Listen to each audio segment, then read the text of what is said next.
the dark, kindle the spark in me. Hey everybody, welcome to a new episode of Flicker. We keep taking a look at the teachings of Jesus in the Sermon on the Mount as we've been tracking along through Matthew's Gospel. We just made it to the 7th chapter of Matthew's Gospel, and for today I want to share with you one of my most important frequent pastoral references brought to you here to what is the kind of organized chaos of my office here, and want to share with you at least one really important resource I find I have to keep consulting over and over and over again. It's not my Greek New Testament, it's not any particular commentary exactly, it's this right here.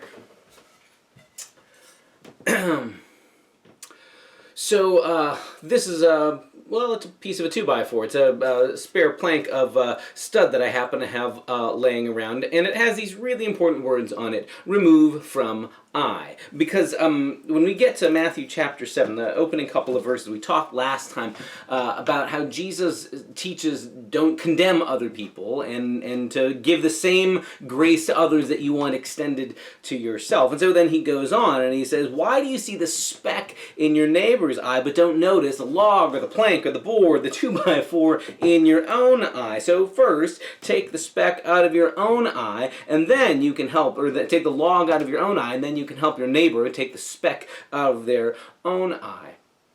In other words, we have a problem with seeing faults in other people and not wanting to see them in ourselves. I have that problem. It's not just hypothetical other people. I have that problem. My guess is you do too. And I need this reminder, this piece of lumber, to help me to remember before I start criticizing other people. I need to do a really honest check-in with myself. Because often, the things that really upset me in other people are things that I'm doing that I don't want to recognize. We play this game all the time. Sometimes it comes in the guise of what-about-ism. You know how this goes, where somebody makes a really valid point that maybe runs up against something that you think, or somebody that you agree with, or they bring some piece of information that just bothers you, and your immediate reaction, instead of dealing with it, instead of, that's a true thing, and realizing they've exposed some logical flaw in what you believe, or they pointed out some inconsistency in what you think,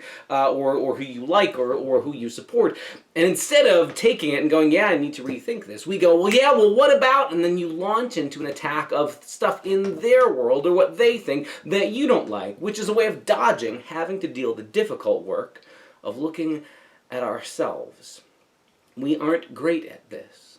We have a really easy time of projecting onto other people the things that are inside us that we don't want to see. We have another fantastic talent of having blind spots where I don't want to acknowledge that there are places I can be a jerk to other people. I don't want to acknowledge the way my words can come across as hurtful or harmful or hateful to somebody else. I don't want to come across the possibility that even if I can't see how something I've done has been harmful or difficult or has caused hurt to a neighbor, it can still happen.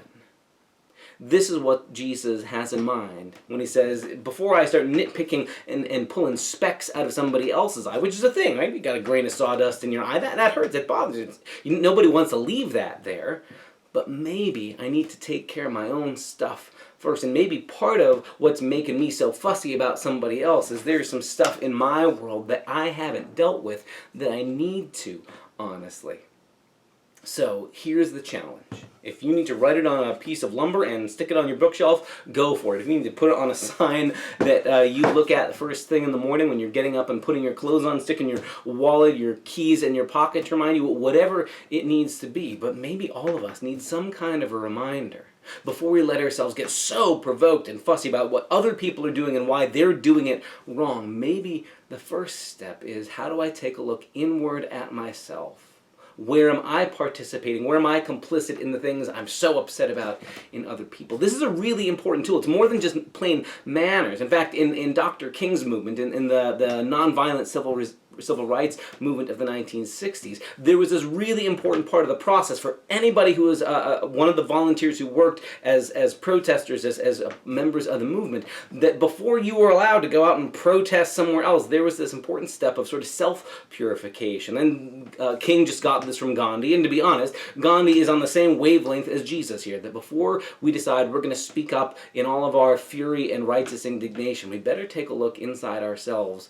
Before I start lashing out at somebody else I don't like, I better take a really honest look inside me. Where are the things inside me that are causing harm to others? Where is there anything that is less than the Christ-like love that I say I'm trying to build my life around? And we're all going to mess up. We are all constantly going to mess up. In none of this is Jesus saying, until you are completely perfect, I won't accept you into my club. It's okay, you are a part of the people of God. You're part of the Jesus movement. That means a constant vigilance in taking an honest self-inventory. Where are the places I'm doing okay? And to name them, and not to be afraid or ashamed or feel like it's being arrogant. No, be glad about, be proud about the places where you and I are growing, but also, to be honest, where are there places I've still got a plank in my eye that's preventing me from seeing the places inside myself that are still full of rottenness and crud?